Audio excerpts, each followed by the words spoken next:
નમસ્કાર વિદ્યાર્થી મિત્રો, કેમ છો મારા વાલા વિદ્યાર્થી મિત્રો?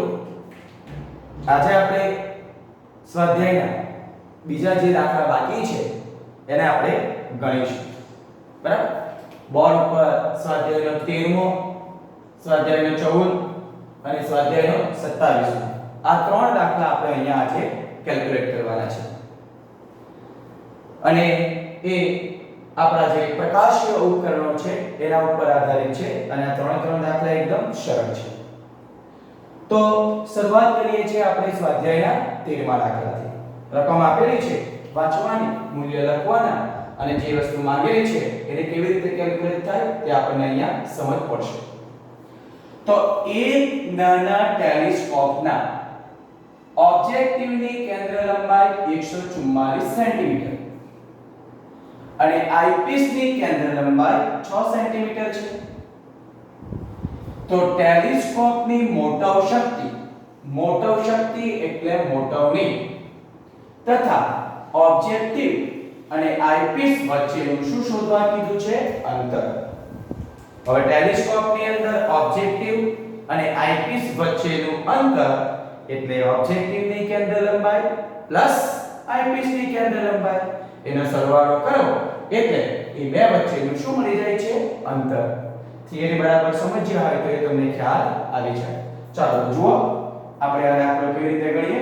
આ સ્વાધ્યાયનો 13મો દાખલો છે. ચાલો અહીંયા શું આપેલું છે?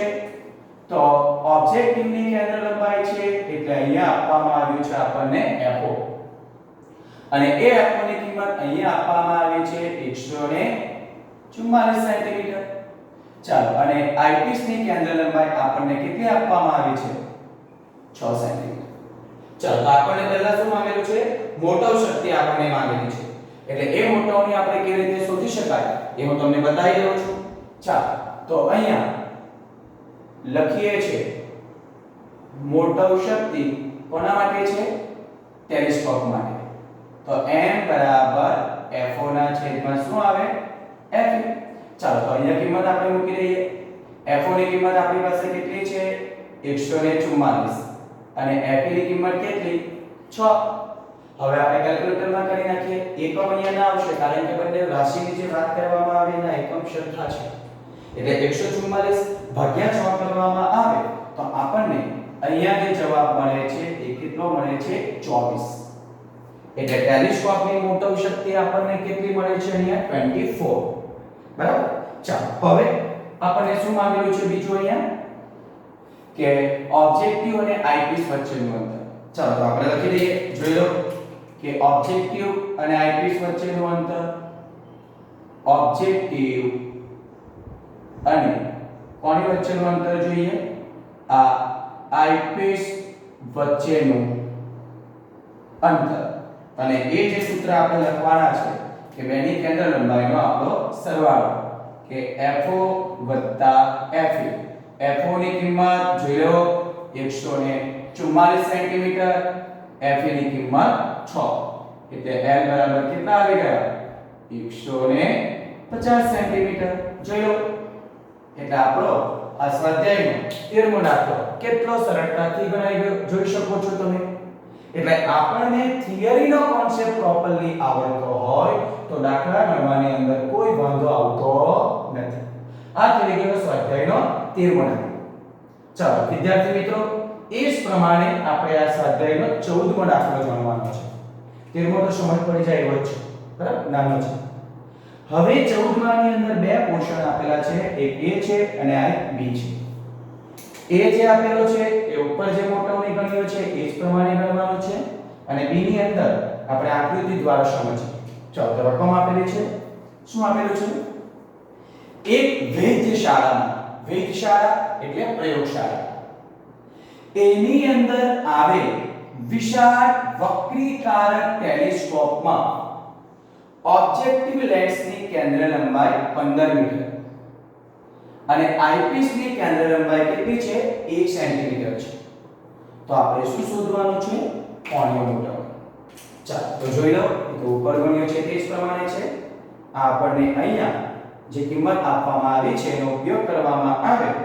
ચાલો તો સૌપ્રથમ તમને ટેલિસ્કોપના ઓબ્જેક્ટિવ લેન્સની કેન્દ્ર લંબાઈ આપી છે FO બરાબર કેટલી છે 15 મીટર બરાબર છે પણ આપણે અહીંયા આઈપીસ ની આપેલી છે સેન્ટીમીટરમાં એટલે આને આપણે સેન્ટીમીટરમાં લખી દઈએ કેટલા આ 1500 સેન્ટીમીટર ચાલો એ જ પ્રમાણે આઈપીસ ની કેન્દ્ર લંબાઈ કેટલી આપી છે 1 સેન્ટીમીટર ચાલો તો આપણને શું માંગી છે કોણીય મોટવણી બરાબર એમ બી ટેલિસ્કોપની વાત કરવામાં આવે તો આપણને કોણીય મોટવણી જ મળે છે તો અહીંયા આ કોણીય મોટવણી m બરાબર શું આવે FO ના છેદમાં FA ચાલો FO ની કિંમત સેન્ટીમીટરમાં કેટલી છે 1500 છેદમાં a એટલે આન્સર કેટલો આવી ગયો 1500 બરાબર જોઈ લો વિદ્યાર્થી મિત્રો કેવી રીતે કેલ્ક્યુલેટ થાય છે એ આપણે મેં તમને બતાવી દીધું બરાબર પહેલો પોર્શન ગણાઈ ગયો બીજાની વાત કરવાની છે ચાલો એની અંદર શું આપેલું છે તે ધ્યાનથી જુઓ આ ટેલિસ્કોપના ઓબ્જેક્ટિવ વડે મળતા ચંદ્રના પ્રતિબિંબનો વ્યાસ કેટલો હશે ટેલિસ્કોપ બરાબર છે જેનો વસ્તુ સામેનો જે લેન્સ જેને આપણે ઓબ્જેક્ટિવ લેન્સ કહીએ છીએ અને આપણને ખબર છે ટેલિસ્કોપની અંદર વસ્તુ ક્યાં હોય છે અનંત અંતરે એટલે તેનો મતલબ આપણને પ્રતિબિંબ ઓબ્જેક્ટિવના કેન્દ્ર લંબાઈ આગળ મળે છે એટલે આપણને અહીંયા ચંદ્રની જે વાત કરવામાં આવી છે થોડીક એને આકૃતિ દ્વારા સમજીએ ચાલો જરા જોઈ લો આ આપણો ચંદ્ર છે બરાબર છે અને આપણે આ ચંદ્રનો શું કહેવાય છે વ્યાસ છે આ ચંદ્ર એના શું મળી ગયો વ્યાસ હવે એની વાત કરવામાં આવે તો કક્ષીય ત્રિજ્યા આપી એટલે જે મૂવમેન્ટ કરે છે તે અને એને આપણે r ગણી લઈએ બરાબર છે આ કક્ષીય ત્રિજ્યાને અનુરૂપ અને આ આપણો ગણી લઈએ બહિર્ગોળ લેન્સ બરાબર છે આ આપણો લેન્સ ગણી લઈએ ઓબ્જેક્ટિવ લેન્સ ગણી લઈએ આ આપણો ઓબ્જેક્ટિવ લેન્સ એટલે ટેલિસ્કોપ માંથી જોવાના ને એટલે ટેલિસ્કોપના આ કયો ઓબ્જેક્ટિવ લેન્સ અને એ જે રચાય અહીંયા ખૂણો કેટલો થવાનો θ અને આ અને એ ચંદ્ર દ્વારા જે પ્રતિબિંબ રચાય એ તમને કઈ આ રચાશે બરાબર આ ચંદ્રનું શું રચાયું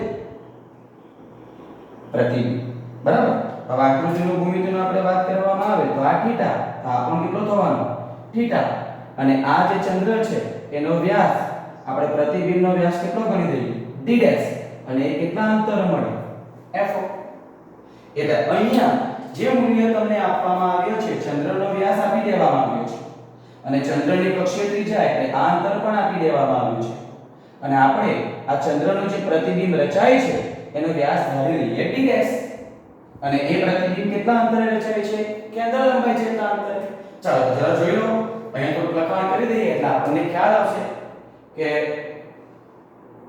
અહીં આ ટેલિસ્કોપના કોના દ્વારા ઓબ્જેક્ટિવ વડે મળતા ચંદ્રના કોનો આ પ્રતિબિંબનો વ્યાસ d' અને પ્રતિબિંબ ક્યાં રચાય FO આગળ રચાતું હોય તો ચાલો કોનો ઉપયોગ કરીએ આકૃતિ પર ચાલો જરા જોઈ લો તો આકૃતિ પરથી આપણે ઉપયોગ કરીએ તો શું મળશે અહીંયા θ એટલે 4 ભાગ્યા ત્રિજ્યા અને એટલો જ ખૂણો અહીંયા મળે છે અહીંયા 4 ભાગ્યા ત્રિજ્યા એટલે આકૃતિ પરથી વાત કરવામાં આવે તો અહીંયા પહેલા θ બરાબર લખવામાં આવે તો શું આવે અહીંયા લખું છું આ ચંદ્રનો વ્યાસ કેટલો d અને છેદમાં શું છે આ ચંદ્રની કઈ ત્રિજ્યા કક્ષીય ત્રિજ્યા અને એ કેટલી છે આ આવ્યું એ જ પ્રમાણે આ પ્રતિબિંબ માટે વાત કરવી હોય ચાલો એટલે આને ગણી લઈએ આપણને આ શું મળી ગયું d ના છેદમાં આ સમીકરણ 1 અને એ જ પ્રમાણે ચાલો એ જ પ્રમાણે θ બદલાતો નથી θ આ છે એટલો આ છે તો આપણને આકૃતિની ભૂમિતિ પરથી ખ્યાલ આવે છે તો θ બરાબર શું આવે તો ચંદ્રના કોનો આ પ્રતિબિંબનો વ્યાસ જે આપણે લીધો છે કેટલો d' અને છેદમાં એ પ્રતિબિંબ કેટલા ખબર ને તો ખૂણો બરાબર 4 ભાગ્યા ત્રિજ્યા અને પ્રતિબિંબ કેટલા અંતરે રચાય છે તો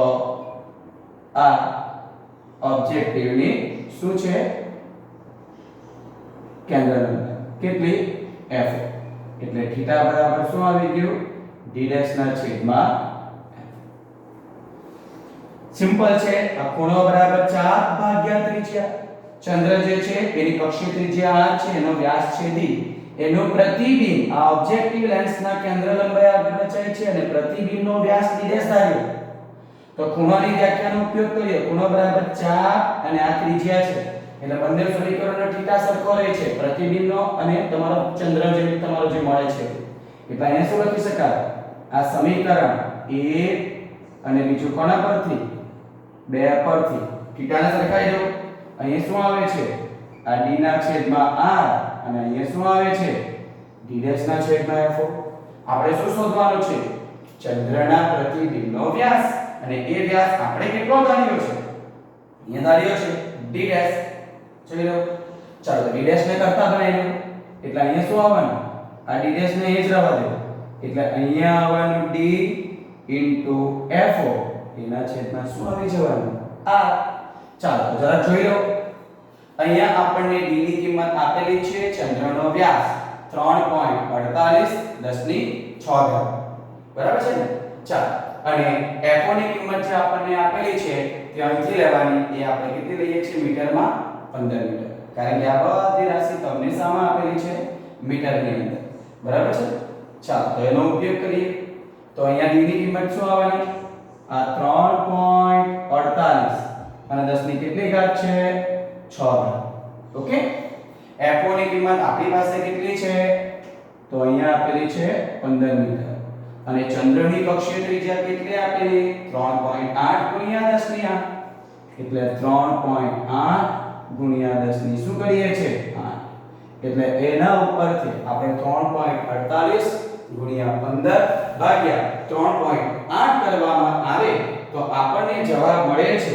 અહીંયા આ 13.74 અને 10 ની 6 ભાગ્યા 10 ની 8 ઉપર જાય તો 10 ની -2 ઘાત અથવા d' બરાબર 13.74 સેન્ટીમીટર બંને વાત બરાબર 13 પોઈન્ટ કેટલો મળે છે 74 એટલે આ રીતે તમે આ જે સ્વાધ્યાયનો જે તમારો 14મો દાખલો છે એનો b ભાગ આ રીતે કેલ્ક્યુલેટ કરી શકો છો સમજ પડી જાય એટલા માટે આકૃતિ દોરી છે ના દોરવી હોય તો એ રીતે લખી દેવાનું કે અહીં થીટા બદલાતો નથી એટલે પહેલા ચંદ્ર માટે લખવું હોય તો ચંદ્રનો વ્યાસ છેદમાં ચંદ્રની કક્ષીય ત્રિજ્યા થીટા બરાબર અને પ્રતિબિંબ માટે લખવું હોય તો થીટા બરાબર ચંદ્રના પ્રતિબિંબનો વ્યાસ છેદમાં ચંદ્રનું પ્રતિબિંબ ક્યાં રચાય છે કેન્દ્ર લંબાઈ ચાલો વિદ્યાર્થી મિત્રો આ બે દાખલા જોઈ લો અને ત્યાર પછી આપણે ગણીએ છીએ સ્વાધ્યાયનો 27મો ચાલો જોઈ લો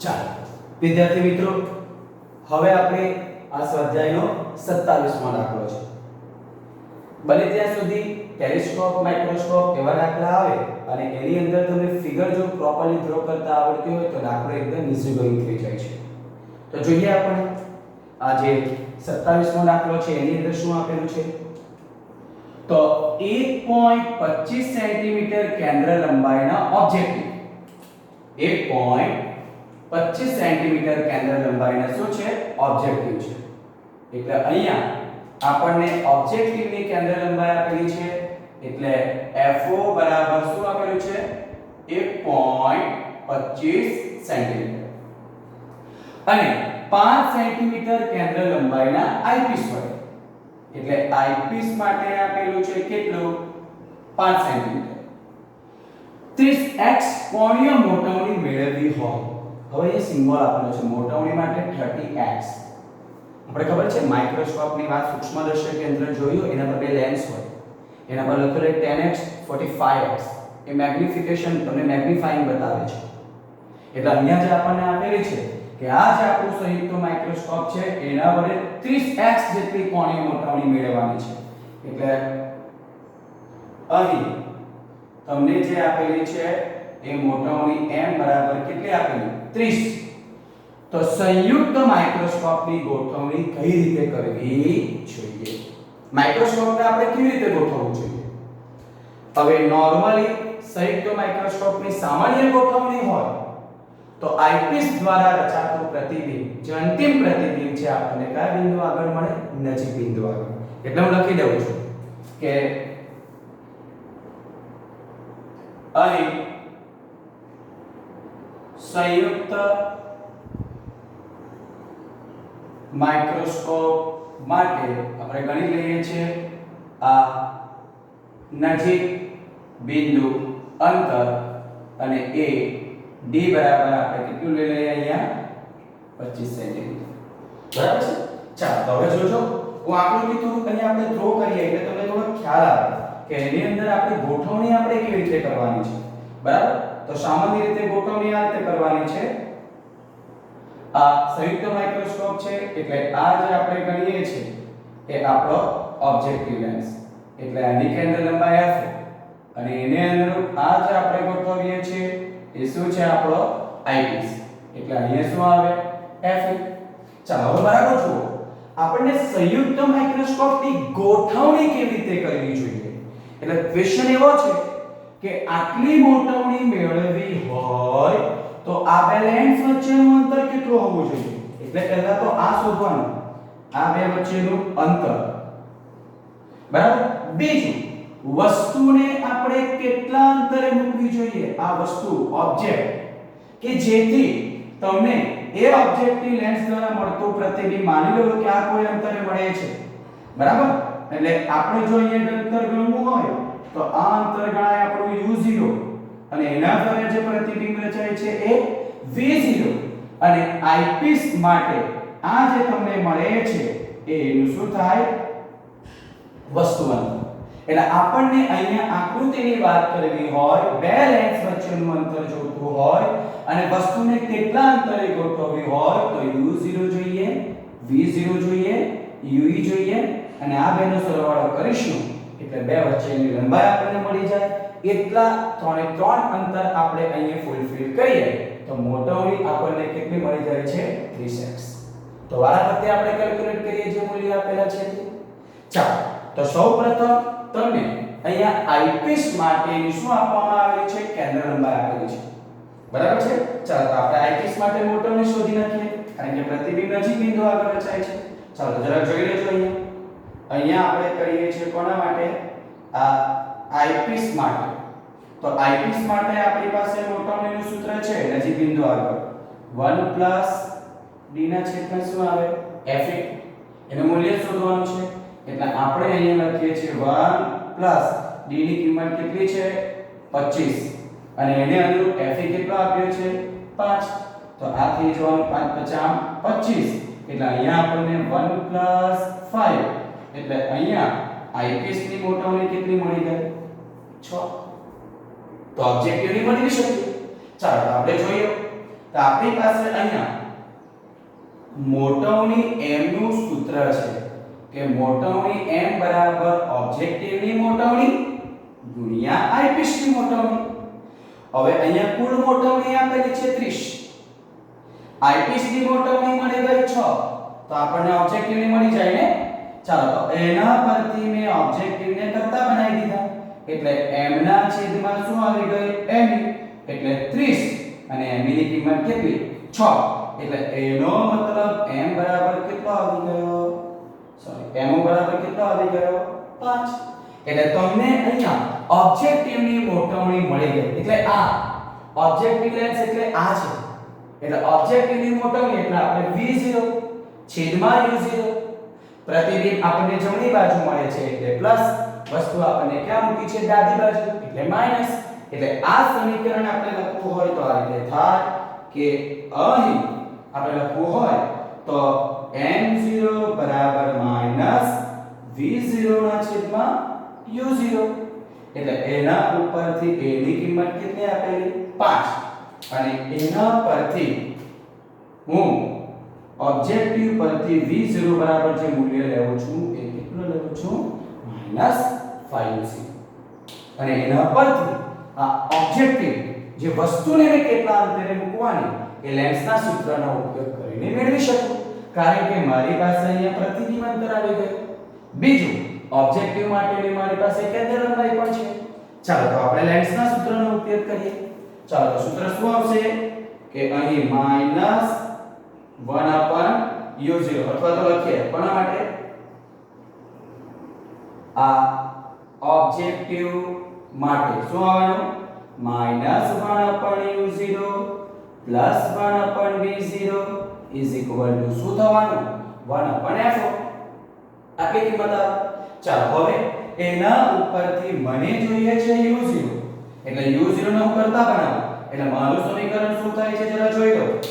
તો અહીંયા આ u0 પેલી બાજુ જોવાનું એટલે માઈનસ નું શું થઈ જવાનું પ્લસ, અને આ જે વસ્તુ છે એ આખો આ બાજુ આવવાનું એટલે 1/v0 1/f. સમજ પડશે? આ u0 આ બાજુ ગયો એટલે માઈનસ નું લખ્યું પ્લસ, અને આ આખો પ્લસ છે એ v0 તરફ આવ્યો એટલે એને લખી દીધું માઈનસ. ચાલો મૂલ્ય મૂકી દો. તો આપણી પાસે v0 ની કિંમત છે -5 એટલે -1/5u0 બરાબર છે. અને એના ઉપરથી 1 આપણે u0 મેળવવાનું છે તો 1 ની કિંમત સાદું આપણને સરળતાથી કઈ રીતે કરાવું છું ચાલો જરા જોઈએ. આટલું રાખો. હવે એની અંદર ડાયરેક્ટ કિંમત મૂકી દો. ચાલો તો અહીંયા આપણે કિંમત મૂકીએ તો શું થવાનું -1/u0 અહીંયા +1/v0 એટલે -v0 ની કિંમત કેટલી છે આ 5u0 અને f0 ની કિંમત કેટલી છે 1.25. ચાલો હવે આનો આપણે લસા લઈએ અને સાદુરૂપ આપીએ તો આપણને કેવી રીતે મળે એ જરા જોઈ લો. ચાલો તો અહીંયા લસા 5u0 લઈએ એટલે અહીંયા 5 વડે ગુણી લઈએ એટલે અહીંયા આવવાનું -5 -1 છેદમાં શું આવી જવાનું આ 5u0 અને 1 ના છેદમાં કેટલા આવવાના 1.25.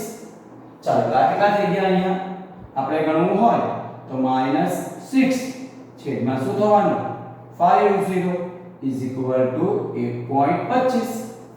ચાલો આપણે u0 જોતું હોય તો આનો ગુણાકાર આ રીતે થશે -6 * 1.25 અહીંયા કેટલા થવાના 5u0 બરાબર છે. ચાલો તો હવે આને આપણે ગુણાકાર જે કરવાનો છે એટલે આપણને અહીંયા આ u0 બરાબર શું મળવાનું -6 * 1.25 / 5. ચાલો એટલે આપણે 6 ગુણ્યા 1.25 ભાગ્યા આપણે કેટલા કરવામાં આવે 5 કરી નાખવામાં આવે -6 ગુણ્યા આપણે કેટલા કર્યા 1.25 ભાગ્યા 5 કરી નાખવામાં આવે તો અહીંયા આવે છે -1.5 સેન્ટીમીટર. મગજમાં કંઈ ઉતરે છે એટલે અહીંયા જે તમારે 30x કોણીય ગોઠવણી મેળવવી હોય તો સૌપ્રથમ આ વસ્તુને ઓબ્જેક્ટિવ થી માઈનસ આવે એટલે આ બાજુ ડાબી બાજુ 1.5 સેન્ટીમીટર અંતરે ગોઠવવું જોઈએ અને એના પરથી આપણને v0 મળી જાય છે. ચાલો અને v0 બરાબર શું છે -5u0 એટલે -5 * -1.5 15 50 75 અને માઈનસ પ્લસ 7.5 સેન્ટીમીટર. એટલે ઓબ્જેક્ટિવ દ્વારા જે પ્રતિબિંબ રચાય છે એ પ્લસ આવ્યું એટલે અહીંથી જે આ અંતર તમને મળ્યું એ કેટલું મળી ગયું 7.5 સેન્ટીમીટર. હવે આપણું બાકી રહ્યું આઈપીસ માટેનું વસ્તુ અંતર. તો આઈપીસ માટે કેન્દ્ર લંબાઈ આપેલી છે બરાબર છે અને આપણે શોધવાનું શું છે uv. તો એનો ઉપયોગ કરવામાં આવે તો આપણે લેન્સનું અને આપણને ખબર છે કે અહીંયા તો પ્રતિબિંબ કેટલા અંતરે મળે નજીક બિંદુ આગળ એટલે અહીંયા મારે બતાવવું હોય તો આના દ્વારા જે પ્રતિબિંબ રચાય છે એ માની લો કે આપણે આ ગણીએ છીએ બરાબર અને એ અંતર અહીંયા VE બરાબર D બરાબર આપણે કેટલું ગણી લઈએ 25 સેન્ટીમીટર. ચાલો હવે કોના માટે જઈએ છે આઈપીસ માટે. તો જુઓ કેવી રીતે લખાય તે જરા જોઈ લેજો. અહીંયા લખી દઈએ આઈપીસ માટે અને પ્રતિબિંબ ક્યાં આ નજીક બિંદુ આગળ મળતું હોવાથી v બરાબર d બરાબર -25 સેન્ટીમીટર. ચાલો વળી પાછો લેન્સના સૂત્રનો ઉપયોગ કરો. કોના માટે? આઈપીસ માટે. તો -1/ue + 1/v is equal to 1/fe. આપણે શોધવાનું છે ue, એટલે ue ને પેલી બાજુ લઈ જાઓ, એટલે અહીંયા આ 1/ve minus 1/ શું આવવાનું? fe is equal to અહીંયા શું થઈ જવાનું? ue. ચાલો કિંમત મૂકી દઈએ. અહીંયા 1 ના છેદમાં ve ની કિંમત આપણી પાસે છે -25 માઈનસ fe ની કિંમત કેટલી આપેલી છે? 5 અને ue જે આપણે શું કરવાનું છે? શોધવાનું. 25 લસાડી લઈએ અને સાદુરૂપ આપી દઈએ. તો જુઓ અહીંયા આ 1/ue બરાબર છે અને લસા 25 લઈએ તો અહીંયા -1, અહીંયા 5 વડે ગુણીએ અને છેદમાં આવી ગયું 25, એટલે આ થઈ ગયા -6 ના છેદમાં શું આવી ગયું? 25. એટલે ue બરાબર કેટલું થવાનું? -25 ના છેદમાં શું થવાનું? 6. 25 ભાગ્યા 6 કરી નાખવામાં આવે તો એ અંતર જે આપણને મળે છે એ -4.17 સેન્ટીમીટર.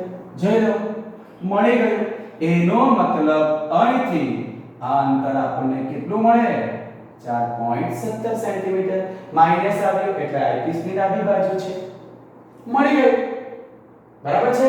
એટલે વસ્તુને આપણે 1.5 સેન્ટીમીટર અંતરે મૂકવામાં આવે તો ઓબ્જેક્ટિવ દ્વારા રચાતું પ્રતિબિંબ 7.5 અને આઈપીસ માટેનું વસ્તુ અંતર થઈ ગયું 4.17. ચાલો લખી દઈએ. therefore બે કોની વચ્ચેનું અંતર?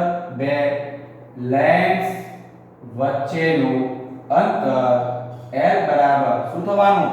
v0 + ue. v0 + ue આપણો મૂલ્ય દે છે ને મોડ્યુલસ જોઈએ છે. એટલે v0 ની કિંમત આપણી પાસે કેટલી છે? આ 7.5 અને અહીંયા કેટલા આવવાના? આ 4.17. એટલે 7.5 + 4.17 કરવામાં આવે તો આપણને જવાબ મળી જાય છે. અહીંયા આ તમારે કરવું હોય તો 7 ને 4 11 અને કેટલો થવાનો? 66. એટલે કેટલો આવી ગયો? 11.67 સેન્ટીમીટર. બરાબર. એટલે અહીંયા આન્સર શું લખી શકાય? તો જુઓ આન્સર કેવી રીતે લખી શકાય છે કે લખો છું મોટવણી 30x મેળવવા માટે બે લેન્સો વચ્ચેનું અંતર 11.67 સેન્ટીમીટર અને વસ્તુને ઓબ્જેક્ટિવ લેન્સથી કેટલા અંતરે? 1.5 સેન્ટીમીટર અંતરે મૂકવું જોઈએ. આ તમારો આન્સર. જો કેટલી સરળતાથી દાખલો ગણી લીધો. એટલે રકમની અંદર જે આપેલું છે એની અંદર જે કંઈ પણ મૂલ્ય એ તમે આ રીતે કરી શકો છો અને આકૃતિ જુઓ હું દોરી શકું છું. આપણે કેવી રીતે દોરાય છે. આ આપણી વસ્તુ છે. અહીંથી આ પ્રકાશનું કિરણ આપાત થયું અને આપણે માની લો એનું પ્રતિબિંબ આપણે જે રચવાનું છે બરાબર છે એ માની લીધું કે મેં અહીંયા રચવાનું છે, અહીંયા ગયું બરાબર. એટલે આ રચાઈ ગયું આપણું આ પ્રતિબિંબ અને એને અંદર અહીંથી આ ઓબ્ઝર્વર છે અને એ પ્રતિબિંબ જે રચાય છે એ કઈ અહીંયા રચાય છે. જે તો માઇક્રોસ્કોપની આકૃતિથી ફૂલફિલ થઈ ગઈ. બરાબર છે. એટલે આ રીતે વિદ્યાર્થી મિત્રો આપણા સ્વાધ્યાયનો 27મો દાખલો પણ અહીંયા પૂરો થાય છે. વ્યવસ્થિત સમજી લો. એટલે બરાબર કેવી રીતે ગણાય છે અને સંયુક્ત માઇક્રોસ્કોપ માટે આપણે નજીક બિંદુ આગળ પ્રતિબિંબ રચાય છે એવું કીધું છે. એટલે d = 25 આઈપીસ માટે મોટવણીનું સૂત્ર લીધું અને કુલ મોટવણી આપી છે તો ઓબ્જેક્ટિવની શોધી નાખી અને એના પરથી મોટવણીનો ઉપયોગ કરીને પ્રતિબિંબ અંતર શોધી નાખ્યું અને ઓબ્જેક્ટિવ માટે સૂત્ર મૂકીને વસ્તુ અંતર શોધી નાખ્યું અને એ પ્રતિબિંબ અંતર અને પછી આઈપીસ માટે શોધી નાખ્યું અને બે લેન્સ વચ્ચેનું અંતર આવી ગયું. બરાબર. એટલે વિદ્યાર્થી મિત્રો આ રીતે દાખલો થાય છે. રફે આકૃતિ પણ દોરીને બતાવી છે કે જેથી તમને સમજ પડી જાય. બરાબર. ચાલો તો આપણે આ ત્રણ